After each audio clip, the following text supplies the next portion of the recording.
What's up, everyone? This is Soul. This is a reaction video. This is a reaction video to the very recent developer live stream with John Hight and Hazzikostas that just finished seconds ago. And I'm going to do a recap of what we've learned, and I'm going to respond to it. And I'm going to stutter a lot, so please bear with me. But I'm just going to go over the highlights. So the big one, Beta. Shadowlands Beta is going to happen next effing week. Yes! Beta next week. Damn! Beta participants will be able to experience the max level challenges in the Maw. Wow. There's going to be a big old round of invites, thankfully. There's going to be much more than the half dozen or so people that are typically on the alpha right now. So throughout the next couple of weeks, double check your emails, double check your clients and your launchers. Make sure you opted in for the beta over on the Shadowlands main page. Once you've done that, just kind of sit tight and hope for the best. They did reveal a couple of things, like John Hight came out to talk a little bit about WoW Classic and AQ, nothing that wasn't obviously already expected, given that they were supposed to do this live stream like a month ago or so. You know, it would have been a little bit more hypey, but now it's like, oh, it's coming at the end of the month, or AQ is coming at the end of the month. That's really cool though. You have our commitment. We will be releasing Shadowlands this fall. Define fall. He also did reveal the collector's edition, which looks pretty darn awesome. I'm going to try to have screenshots available of it, where you're going to, there are like badges, there's an art book, there's a soundtrack, there's some cool stuff that's coming in it. And I don't recall if pre-orders are available for the collector's edition already, for the physical collector's edition. If so, I think I already got it. Or maybe I didn't. I'm not too sure, but I'll have a link for that if there does happen to be a pre-order for that as well. Another big highlight is that there are going to be no keys in Torghast. I think we'd previously discussed that the Endless Corridor section of Torghast would be completely ungated, but I'm actually happy to announce that at this point, we are shifting to completely remove all keying from all the wings of Torghast. And so you can run it to your heart's content. If you want to go in, have fun with a buddy, try out a new build, just experience the dynamic gameplay of Torghast, we don't want to get in your way. We'll figure out a solution to the reward system there to make sure that you're not required or overly encouraged to, endlessly grind it all week. But if you want to do it just because it's fun, we don't want to stop. You could just go right in whenever the F you want and go into the twisting corridors, so you can do the 3-wing 18th floor climb for cosmetic goodies, or you can do the individual cell blocks that randomize every week so you can get legendary stuffs, and you will be challenged to just climb as high as you can. They still haven't talked about how they're going to alter the reward structure in the face of, hey, you can go in whenever you like. I'm not quite sure how they're going to do that. I'm going to presume that they're going to do some sort of loot locking system on top of, just making it harder to climb as you go. That's probably going to be like the best way to kind of pace things as we wait for new tiers of content and gear upgrades and legendaries to be crafted and so on and so forth. The biggest concern that I have, if you're going to come away with this with any sort of worry or negative thing to come away, the one thing that I came away from this stream in a not so great way was conduits. And Ian described conduits as very similar to Legion relics, as in they're going to have multiple drop sources, or they're going to have sources that include raids and dungeons. And that has me worried. It has me concerned, like I said, because just like Legion relics, that was kind of a pain in the ass. Because many of us had simmed or we researched and we found that, okay, this relic here from this one source, that's like the best thing that I want. So I want that one. Crap, I can only farm that dungeon so many times a week, or I can only farm that raid so many times. But hey, I can go into Mythic Plus and hope that someone's running a high key, so maybe I can get that. I'm not too fond of that. Of the system being tied to drops.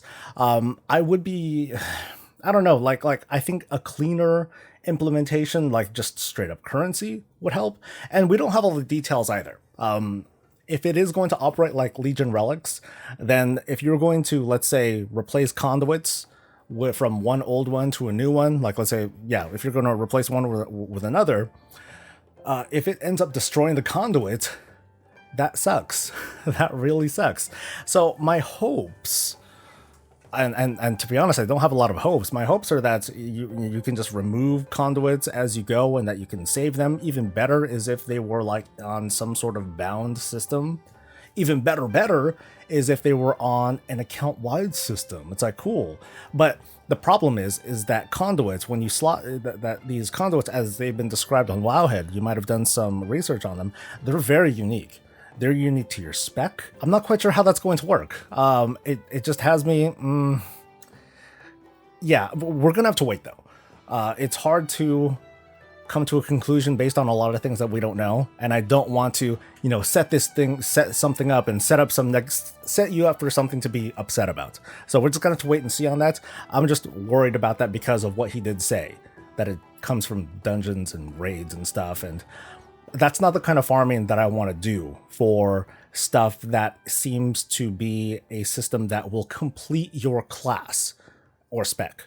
Because without it, it's going to feel incomplete. It's going to be kind of a repeat of Legion Legendaries if this is the case. So again, that's my worry. I just don't want them to be drops. I'd rather have them be something that you just buy or something like that. Or if anything, just don't destroy them.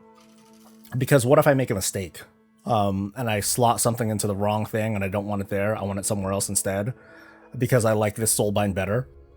Or even worse, am I going to have to buy multiple, or am I going to have to get multiple conduits of the same type because I'm always going to want this conduit regardless of the Soulbind that I use. So some people are going to be like, fuck, I need to get like 3 of the same thing or more.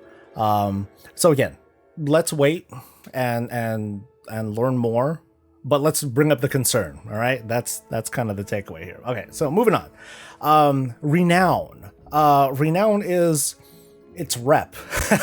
There's going to be a system of Renown that's connected directly to your Soulbinds and Covenants. That's going to unlock stuff. It's going to make things happen. It's going to give you perks and give you rewards and things like that, which I kind of like more than just reputation. Now I get it. It's just a dolled up system. But I'm gonna touch on that like a little bit more. But just as a first impression, I like that more because it's direct. It's not just, hey, I'm repping up with the Court of Ferondis. I'm repping up with this person, I think. But I'm getting like more tangible rewards. It just feels a little bit better. And the fact that it has certain limits and caps, as it was explained by Ian, it's something that will have immediate catch-ups, whether you are on an alt or if you're a returning player or whatnot. You'll be okay with getting your renown very quickly, which is kind of an okay thing. They also mentioned the anima conductor. You might have seen me look at this big weird looking device on the in each of the Covenant Sanctums. And what these anima conductors do, it seems to be a system where you pump anima into it. I don't even know where you get anima. I presume it's from World Quest and stuff. You get anima, you pump it into this machine, and then it unlocks more content. And as you pump more anima into this machine, you unlock this content permanently, or you can choose to funnel this energy into other content and eventually unlock that stuff permanently. So I guess it's kind of like, it's a content, it's a system that unlocks daily or weekly content that you eventually make permanent. You just kind of choose it. It's difficult to describe. It's something that obviously we're gonna have to wait and see, but it's kind of an interesting way to access the content that we want without it being immediately available. Which almost sounds like, oh, it's kind of like World Quest, but we only have so many World Quests available. And one of several things that Ian didn't talk about were Covenant Callings. That's still something that we're not entirely on top of. The whole auto battler thing, I think that's really cool. The new mission table, I think, is going to be a really fascinating thing, and one of several mini games that we're going to be getting in Shadowlands, but one that I hope has some staying power, because this sounds a lot more sounds a lot more fun. It sounds like actual fun, as opposed to just slotting and setting up your characters to have like a high chance of completion or whatever. It's an actual small game. So what this is you pretty much set up a little party with your tanks and healers and DPS and stuff, and then hopefully with good strategy, or if you can make overpowered followers or whatever, you overcome challenges and then you get rewards. Not sure what kind of rewards. Maybe it's 10,000 gold per completion. Probably not. But at the very least, it's a lot more engaging than the old mission tables. I hope that they're a little bit more viable than the BFA mission table, but not as super overpowered as the Legion or the Warlords of Draenor one, because that caused economic problems and so on and so forth. Really curious to hear initial hands-on impressions. Mobile. And as always with all of our features, we want to jump in and react quickly to whatever feedback we hear. As before, adventures will also be supported. He described the different Covenant Sanctum unique features, including the Ember Court, the Path of Ascension, the Abomination Factory, and the Queen's Conservatory. So in just a few sentences, the Ember Court, it sounds like not a dating sim, but it's a party sim where it's like The Sims, where people are coming into a party and you just need to facilitate the party and make everything work out. These unique features, I'm not quite sure what kind of rewards we're supposed to get out of this yet, but it seems like you get like perks, probably renown, reputation. You can get maybe other things, but they're very different from each other. So again, the Ember Court is just about like facilitating a party and making everyone get along, and then once that's done, you get cool stuff in the end if you did a good job. So it has that sort of Fire Emblem sort of feel. If you played Fire Emblem Three Houses, there's like a whole party, or not a party, but there's like a tea party, something like that. The Path of Ascension, though, it's very much not that. It's straight up, you take control of a different character and you fight and you progress as far as you can in this gladiator style sort of arena. The Abomination Factory, I don't know if maybe I didn't catch all the details of it very well, but that was you gather stuff and you build your own abomination, and they're supposed to have their own different kinds of personalities, and I guess they follow you around on the zone when you do content. That's the presumption there. And then the Queen's Conservatory is very similar to the Tiller's Farm in Mist of Pandaria, where you lay down stuff, you plant things, you get stuff out of it. That about sums it up. So between the covenants, they're very, very different things that you do. You're doing a dating kind of sim, you're doing a gladiator thing, you're farming, you're building an abomination army. It has a very mini game sort of feel. It's like Shadowlands is a series of these smaller activities on top of all these things that we're already doing, which has that sort of Battle for Azeroth sort of feel, but on a smaller scale. These aren't war fronts. It's not a big production thing like Warfront. It's not a big production thing like Islands. Shadowlands is bringing us Torghast, which I already talked about a little bit. But anyway, move on. What else happened during this live stream? They talked about the Theater of Pain dungeon, how that's going to be testable fairly soon. Ian mentioned the Maw, but very little of it. He mentioned that you're going to meet a character, and from this character, you're going to eventually establish a foothold, kind of. That's going to be the basis of your gameplay. And right now, as it is, without keys in the Maw, without keys to Torghast, I wonder what's going to be the purpose of the Maw now. What is it that we're going to be coming away from in there that's going to facilitate other gameplay? Because I had talked about this a lot when it came to keys and Torghast, how there's that I predict that there's going to be some sort of gameplay loop between Torghast and the Maw. Some sort of communication is going to go there so we can kind of keep us playing. Now that we know that we can just farm Torghast to our heart's content, what's going to be the purpose of the Maw? Is it going to be to, I think someone on stream here just mentioned, is it going to be for anima? Is it going to be for other rewards? Random legendary components? Is it going to influence the rewards that we get from Torghast? Like, is that going to be a thing? Which would be interesting, because at least that lets us play Torghast as much as we want.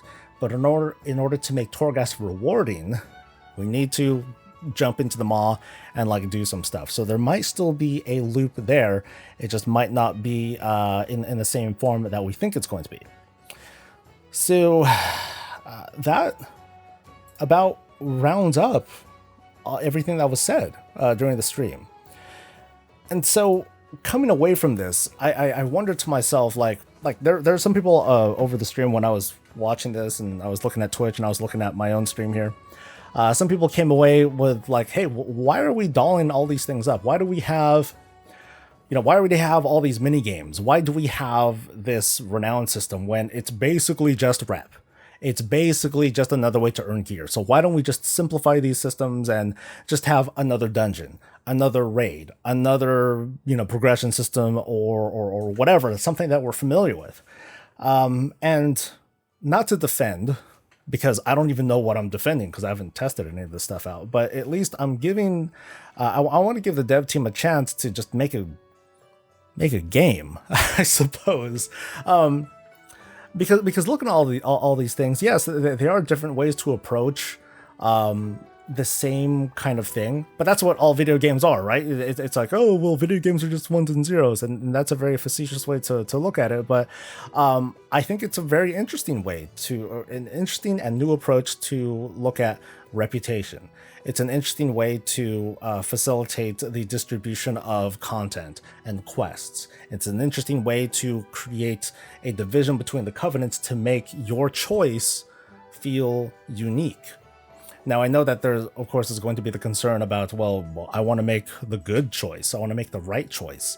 And Blizzard is trying its best to make sure that your choice is never the right choice, which distracts from the feeling of fulfillment that many gamers want to have when presented with choice. They want to make like the right one. But what they're also doing here is creating a crap ton of what I hope is replay value. By making all these different covenants unique and fun in their own way, with having a robust covenant quest campaign sort of dealy, by having these different mini games, by having these different powers and soul binds and personalities from each of these covenants, and we've seen that these covenants definitely have a different feel and look and personality to them.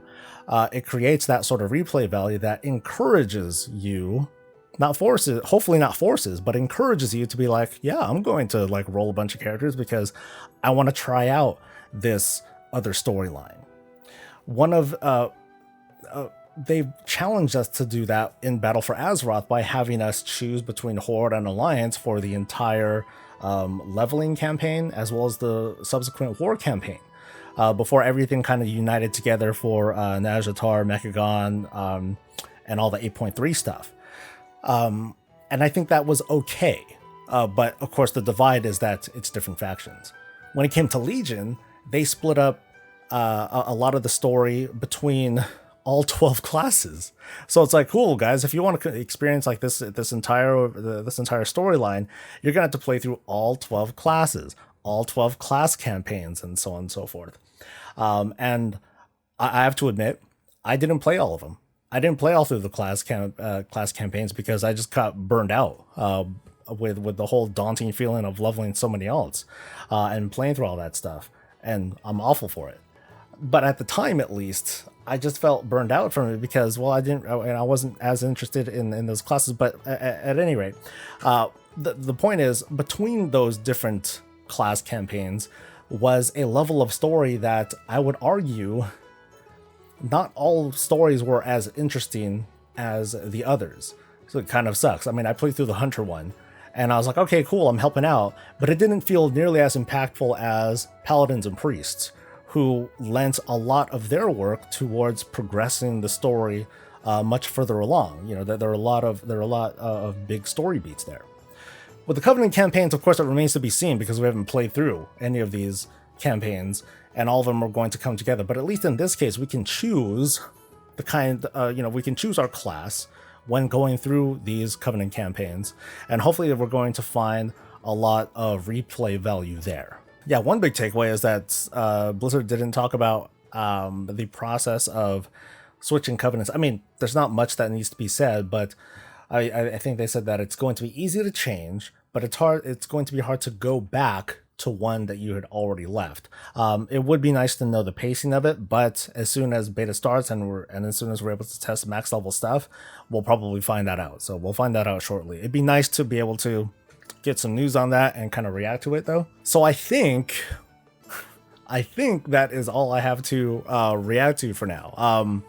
So with all that said, I'm going to have a link to the stream below if you wanted to take a look at that whole thing. And the takeaway right now for you folks at home and on the toilet is this question.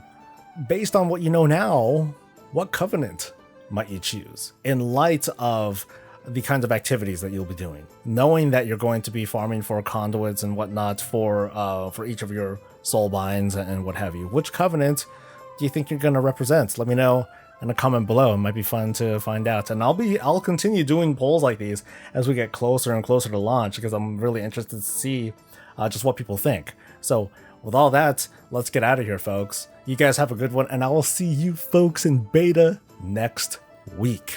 Until then, you guys have a good one. Stay safe, stay healthy, and stay breezy.